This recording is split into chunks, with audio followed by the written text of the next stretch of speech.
Hello बच्चों, कैसे हो। चलिए, स्वागत है आपका फिर से हमारे एम के क्लासेस में।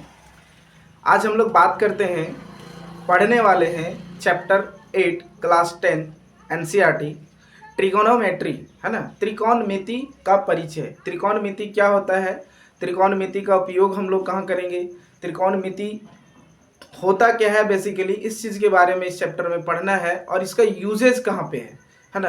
तो बेसिकली हम कह सकते हैं कि त्रिकोणमिति का प्रयोग कब करेंगे, त्रिकोणमिति का उत्पत्ति कैसे हुआ है, क्यों इसका हम लोग क्यों हमें इसे पढ़ना पड़ेगा, है ना। तो तरह तरह के क्वेश्चंस होते हैं जो माइंड में अराइज होते हैं, है ना।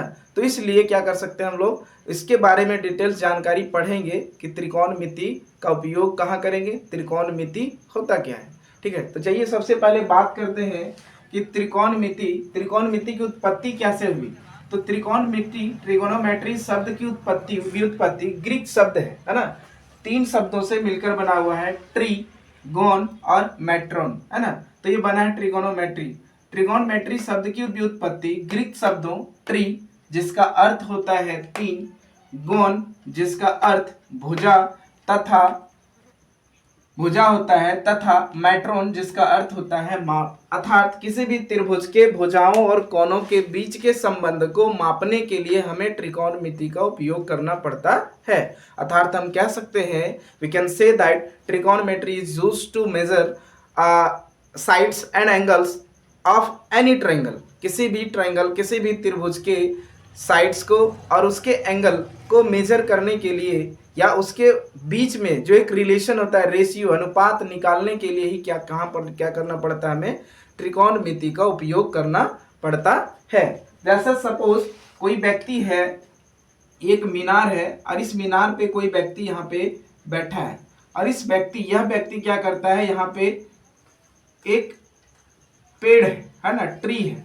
तो इस ट्री को क्या करता है, देखता है। तो यहाँ से देखेगा तो इसके बीच, है ना, कितना एंगल बन रहा है, कितने एंगल से ये देख रहा है ना, और ये कितना, इसके बीच की दूरी कितना है। तो इसके यहाँ पे यूज कर सकते हैं कि क्या यूज करेंगे, क्या निकलेगा, कहाँ प्रयोग करेंगे, तो हम यहाँ इसका यूज कर सकते हैं। या अगर हम कहीं नीचे खड़े हैं किसी यहाँ पे इस जगह पे और कोई एक जो बहुमंजिला मकान पे कोई मान लो एक बहुत अच्छा फूल है ना, यहाँ से हम देख रहे हैं। तो यहाँ से हमारा ये कोण, जो यहाँ तो कोण कितने एंगल से हमें देखना पड़ेगा और यहाँ पे हम कितने डिग्री के कोण से इसे देखेंगे, और यहाँ से अगर इसका डिस्टेंस निकालना हो तो हम त्रिकोणमिति का उपयोग करके इसके डिस्टेंस को निकाल सकते हैं। तो तरह तरह के क्वेश्चंस होते हैं जो जिसमें हम लोग इसका उपयोग करते हैं। तो आज से 500 साल पहले, है ना, 500 ईसा साल पहले बोल सकते हैं कि आज से लगभग 500 साल से भी पहले गणितज्ञों ने क्या किया, इस फॉर्मूले को दिया था, है ना, त्रिकोणमिति के फॉर्मूले को दिया था, जिसमें थोड़ा सा क्या था, अटपटा सा कुछ फॉर्मूला दिया उन्होंने। जैसे कि त्रिकोणमिति के 6 फलन बताए थे कि कैसे हम लोग किसका यूज करेंगे कहाँ पे, है ना। तो उन्होंने 6 फलन बताया था, sine, cosine, tangent, cosecant, secant और कॉन्टेंजेंट। ठीक है, तो इसको इन्होंने सबसे पहले तो ये तो बताया हिंदी में उन्होंने कि जया, फिर को जया, फिर आया स्पर्श जया, व्यू जया, व्यू को जया और व्यू स्पर्श जया। ये 6 फलन जो थे इसका नाम उन्होंने इस तरह से दिया। अब लोगों में क्या था, गणितज्ञों ने देखा कि ये तो बड़ा अटपटा सा नाम है ना, इसे याद रखना बड़ा मुश्किल होगा, तो क्या किया जाए। इन्होंने फिर से क्या किया, इसे मॉडिफाई किया और इन्होंने इसे इंग्लिश में नाम दिया। क्या दिया, साइन, कोसाइन, टेंजेंट, कोसेंट, है ना, सेकेंड और कॉटेंजेंट नाम दिया। तो ये भी थोड़ी दिन के बाद क्या लगा, उन लोगों को लगा कि नहीं ये भी याद नहीं रह सकता है ना, ये भी थोड़ा अटपटा सा था।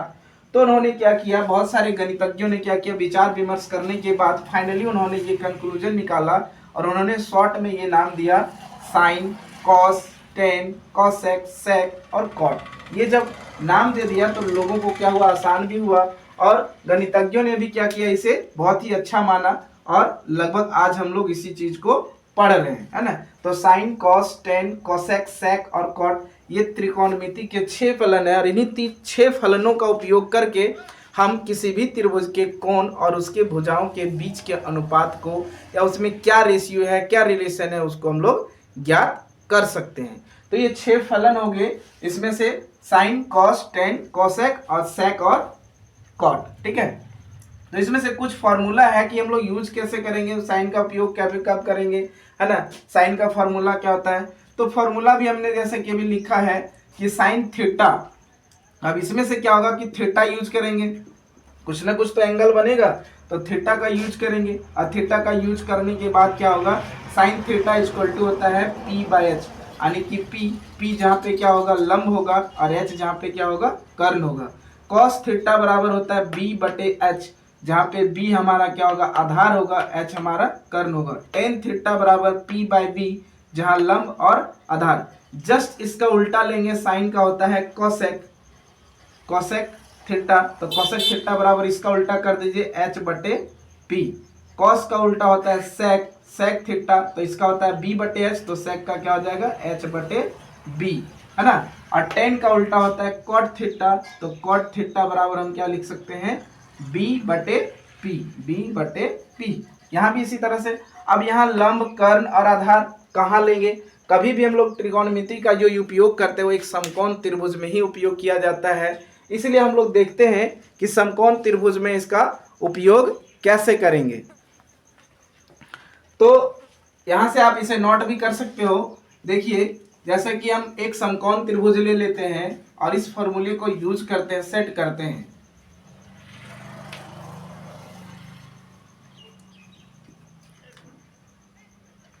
ए बी सी डी एक समकोण त्रिभुज है, ठीक है, ए बी सी, ठीक है। अब इसमें से बी जो है हमारा समकोण है। अगर हम साइन थीटा लेंगे, ठीक है, तो साइन थीटा के जगह हम ये लेते हैं साइन सी का मान लेते हैं। तो साइन सी का मान लेंगे तो हम क्या पढ़े, साइन थीटा बराबर पी बटे एच होता है, पी बटे एच। लेकिन यहाँ पी कौन सा होगा, कभी भी एच जो होता है वो कर्ण, ये तो सबसे लंबी भुजा एच हो गया, और पी जो लेंगे वो क्या हो गया, पी मतलब सम्मुख भुजा।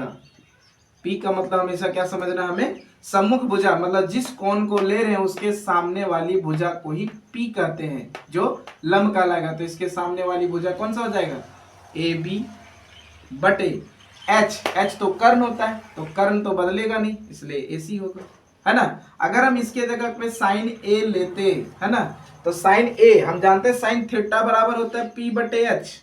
लेकिन अब यहाँ भी हम क्या बोले, सम्मुख भुजा, और एच तो हो गया हमारा कर्ण। अब यहाँ भी होगा पी को क्या मानेंगे, सम्मुख भुजा। तो देखिए ए के अनुसार, ए यहाँ पे है तो इसका सम्मुख मतलब सामने वाला भुजा, इस कोण का सामने वाला भुजा कौन सा होगा, बी सी बटे कर्ण कौन सा हो जाएगा, ए सी, ऐसे।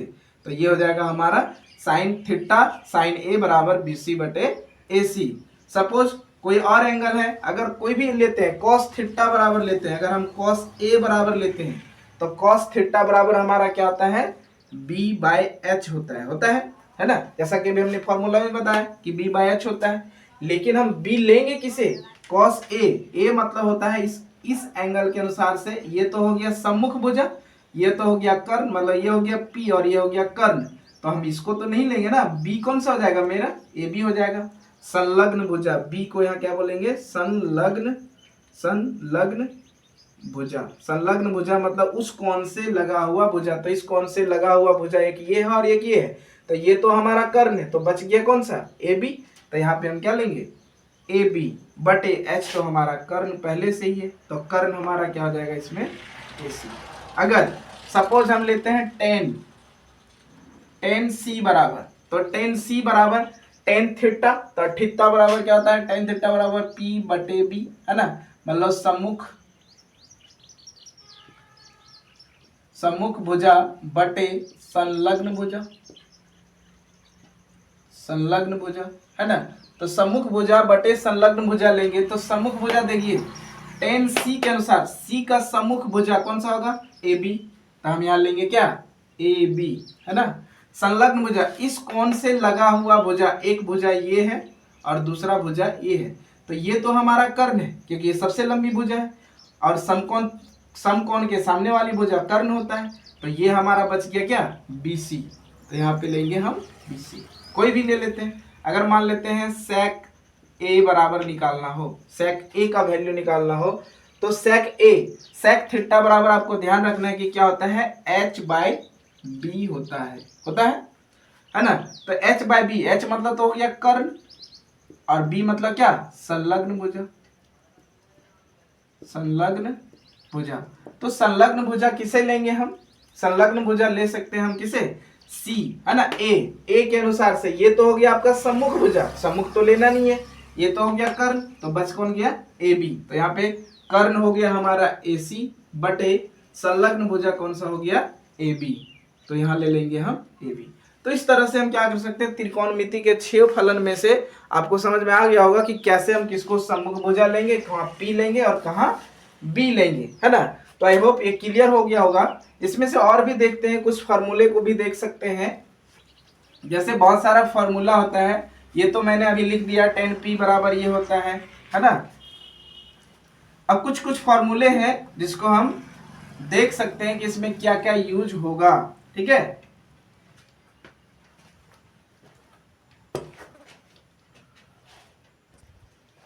अब इसमें से लेते हैं हम एक कोई समकोण त्रिभुज ले लेते हैं,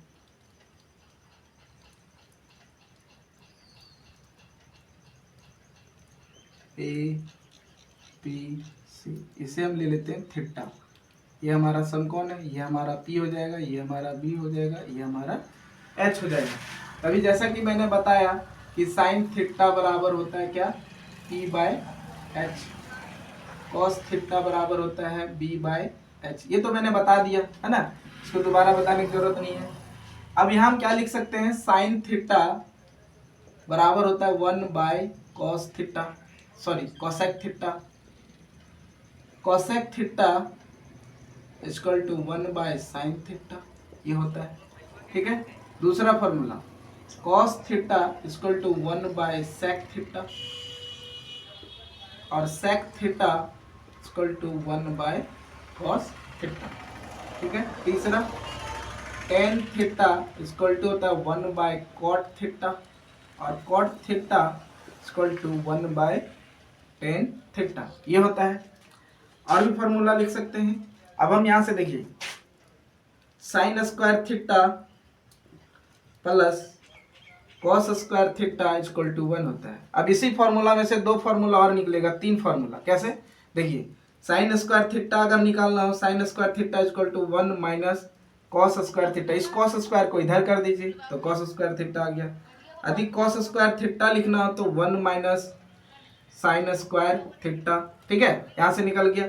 अब यहाँ से देखिए, अगर साइन थीटा लिखना हो, साइन थीटा, इसको स्क्वायर हटा दिए तो इधर क्या होगा, रूट होगा इसमें, 1 minus cos square theta under root. और अगर कॉस थीटा लिखना हो, कॉस थीटा इक्वल टू क्या लिखना हो, तो इधर स्क्वायर हटा दीजिए तो इधर क्या हो जाएगा, रूट हो जाएगा, under root 1 minus sine square theta, ये होगा आपका, ये हो गया। अब यहाँ पे और भी फॉर्मूले हैं, इसको नोट करते जाइए, आप नोट कर सकते हो और लिख सकते हैं। दूसरा फिर नेक्स्ट फार्मूला, चलिए स्टार देता, आप नंबर कर लोगे,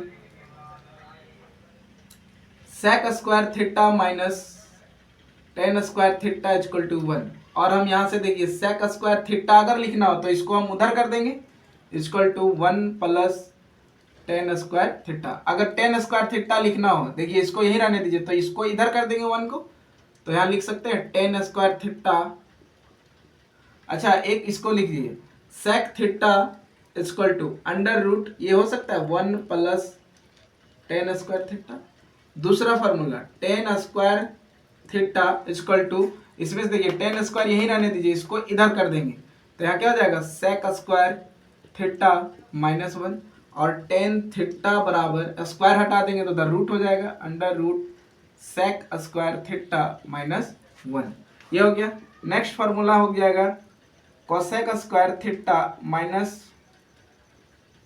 कॉट थीटा बराबर कितना, 1। अब यहां से लिखिए cosec square theta equal to 1, इसको उधर कर दीजिए, कॉट स्क्वायर थीटा, है ना, या कोसेक थीटा बराबर under root 1 plus cot square theta, ठीक है। नेक्स्ट इसको हम कर सकते हैं, कॉट स्क्वायर थीटा को लेना है, अगर कॉट स्क्वायर थीटा बराबर निकालना है तो कोसेक स्क्वायर थीटा माइनस 1, इसको 1 को इधर कर देंगे। अब अगर कॉट थीटा बराबर लिखना हो तो under root cosec square theta -1 लिख सकते हैं। ये हो गया बहुत सारे फॉर्मूले, आप इसे नोट कर सकते हो, वीडियो को पॉज करके आप नोट कर लीजिए। और भी बहुत सारे फॉर्मूले हैं, देखते हैं नेक्स्ट।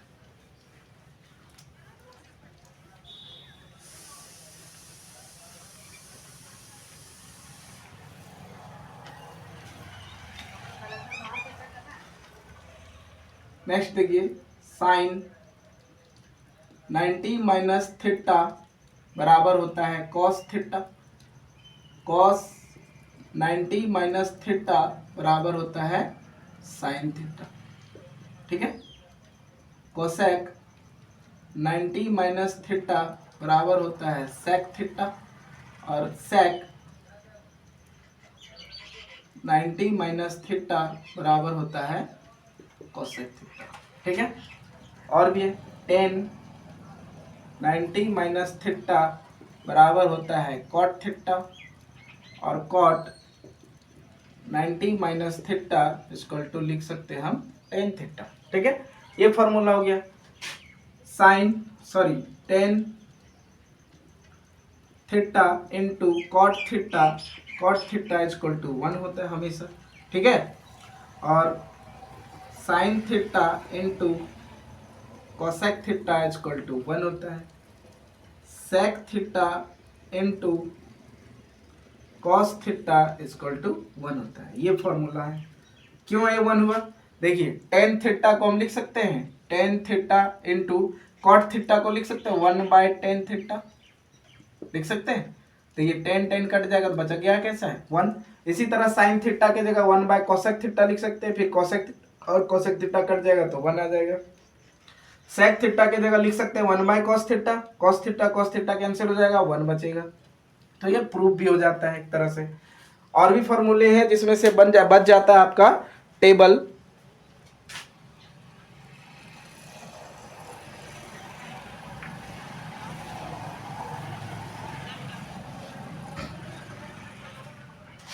उसके बाद हम लोग क्या करेंगे, चैप्टर एक्सरसाइज 1 बाय 1 करके। ये हमारा बेसिक है, क्योंकि फॉर्मूला मस्ट है, याद रखना पड़ेगा फॉर्मूला, तभी आपका ये ट्रिगोनोमेट्री चलेगा। क्योंकि आप अगर 12th करना चाहते हो और साइंस से करना चाहते हैं 11 12, तो ट्रिगोनोमेट्री आपको कभी पीछा नहीं छोड़ेगा। ट्रिगोनोमेट्री का बहुत यूजेज है, और लगभग आपको एक बुक मिलेगा कैलकुलस, जिसमें ट्रिगोनोमेट्री ही पढ़ना पड़ता है। तो आप ट्रिगोनोमेट्री से मतलब अछूत नहीं रह सकते, है ना। आपको ट्रिगोनोमेट्री में बहुत ज़्यादा ध्यान देना पड़ेगा, और ज़्यादा से ज़्यादा आपको फॉर्मूले लर्न करना पड़ेंगे। जितने मैंने फॉर्मूले बताए वो सारा लर्न होना चाहिए। चलिए एक एंगल का फॉर्मूला बता देते हैं लास्ट।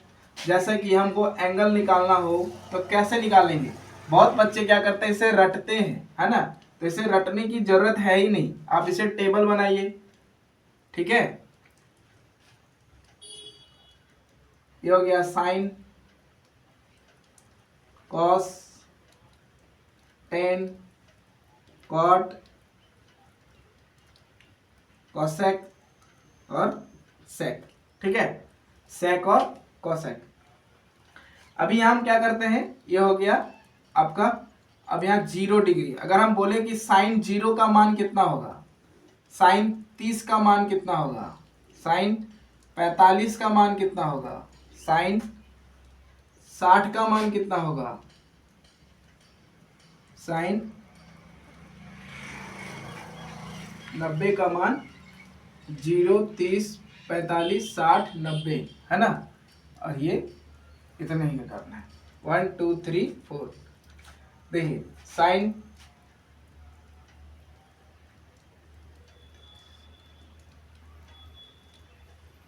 अभी आपको 10th में मात्र कितना पढ़ना है, 90 तक पढ़ना है। जैसे 11th में जाओगे, आप साइंस से रखोगे तो कितना पढ़ना पड़ेगा आपको, 180 डिग्री तक पढ़ना पड़ेगा। 120, 150, 270, 180, तो माइनस में आता है वैल्यू, तो आप आगे पढ़ोगे। अभी आपको सिर्फ और सिर्फ कितना तक याद रखना है, 90 डिग्री तक।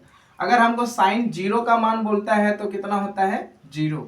साइन 30 का मान अगर बोलता है, आपको सिर्फ एक ही याद रखना है, बाकी रटने का जरूरत नहीं। देखिए कैसे नहीं रटने का जरूरत है।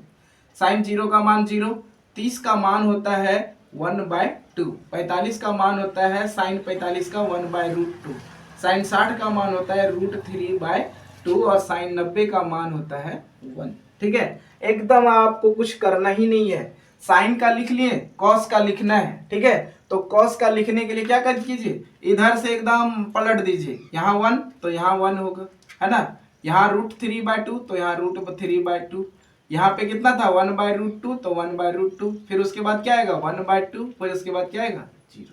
ये एकदम हो गया आसानी से। तीसरा आपको लिखना है tan 0 का मान। तो देखिए अभी हमने बताया कि tan थीटा बराबर होता है sin थीटा बटे cos थीटा। ये मैंने फॉर्मूला नहीं बताया, सॉरी। तो ये भी आपका फॉर्मूला होता है, tan थीटा इक्वल टू होता है sin थीटा बटे cos थीटा। तो देखिए हमको किसका मान निकालना है, tan 0 का मान निकालना है। तो tan 0 का मान निकालने के लिए हमको sin 0 का चाहिए। तो sin 0 का मेरा कितना है 0 बटे cos 0 का मान कितना है 1 बराबर कितना हो जाएगा 0। तो यहाँ पे क्या हो जाएगा 0, है ना। इसी तरह से क्या कर सकते हैं हम, अगर हम 30 का वैल्यू निकालना है तो sin 30 का मान, तो sin 30 का मान कितना हो जाएगा आपका 1/√1/2 डिवाइडेड बाय √3/2। देखिए इसको जब चेंज करेंगे तो 1/2 इंटू ये 2 ऊपर जाएगा √3, 2 कैंसिल बराबर कितना बचा 1/√3। तो यहाँ आप लिख सकते हो 1/√3। आप इस तरह से क्या कर सकते हो, फॉर्मूला को यूज कर सकते हो और इस तरह से बैठा सकते हो। तो इसका वैल्यू आप निकाल लोगे, इसी तरह से सारा निकल जाएगा। तो इसका होता है 0 का 1/√3, फिर इसका आ जाएगा आपका 45 का 1 होता है, कट जाएगा इसी तरह से 1/√2 और 1/√2 कट गया, कैंसिल हो गया। इसमें देखिए 2 और 2 कटेगा, क्या बचेगा सिर्फ √3 बचेगा। और यहाँ देखिए आपका 0, यहाँ आ जाएगा आपका 1 और इधर आ जाएगा 0। तो देखिए किसी भी नंबर को 0 से अगर डिवाइड करते हैं तो उसका क्या आता है वैल्यू अपरिभाषित हो जाता है, क्योंकि इसे बोलते हैं अपरिभाषित, है ना। ये परिभाषित नहीं है, कुछ शब्द होते हैं जो ऐसे 3-4 हैं जो अपरिभाषित होते हैं। तो यहाँ जाएगा अपरिभाषित। अब हम लोगों ने क्या पढ़ा कि tan का जस्ट उल्टा होता है cot। तो cot को क्या कीजिए पलट दीजिए, यहाँ इन्फिनेटिव तो यहाँ क्या होगा इन्फिनेटिव, यहाँ √3 तो यहाँ क्या आ जाएगा √3, यहाँ 1 और यहाँ 1/√3 और यहाँ आ जाएगा आपका 0। अब यहाँ पे देखिए अब इतना तक कर लिए तो कोसेक का उल्टा हम जानते हैं कि साइन का उल्टा होता है कोसेक।